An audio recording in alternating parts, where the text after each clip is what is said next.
sa mga pinsan niya.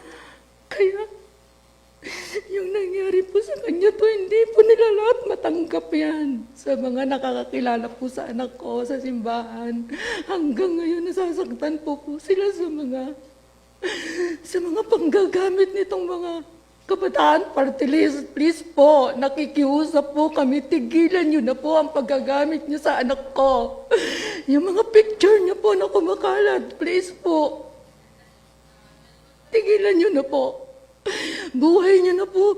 Buhay na po ng anak ko ang kinuha niyo, ninakaw niyo pati mga pangarap niya. Ano ba ang gusto niyo? Hindi namin pinalaki yan ng ganun lang. Mula kinder hanggang high school, nag-aaral ng private yan.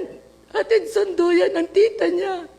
Na mga pinsan niya kung paano namin ninalagaan yan, tapos gaganunin niyo. Bakit inyo sa bundok na hindi nga namin pinapalakad yon ng malayo? Alam niyong may sugat ang paa niya. Ginanyan niyo. Inakyat niyo sa bundok, tapos iniwan niyo. Tapos ngayon kayo pa may ganang sumigaw ng hostesya. Kami yung kinuha niyo ng pangarap. Kami yung ninakawan niyo. Bakit po kayo ganon?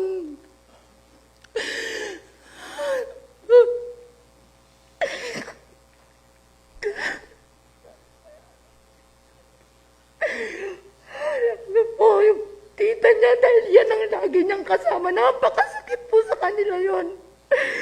Pero po, lahat po namin yan, inalagaan namin yan. Baby namin yan, tapos gaganon ninyo lang.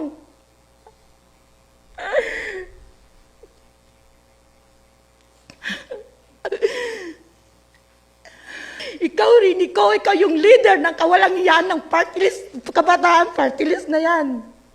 Ikaw dapat ang managot niyan. Kasi kasama mo pa sa picture. Naghiya ka. Pasensya na po. O nakakapagsalita po ako na hindi maganda, pero napakasakit po. Sa amin, sa buong pamilya. Sa ginawa niyo kay Bebe, kay Jerlyn.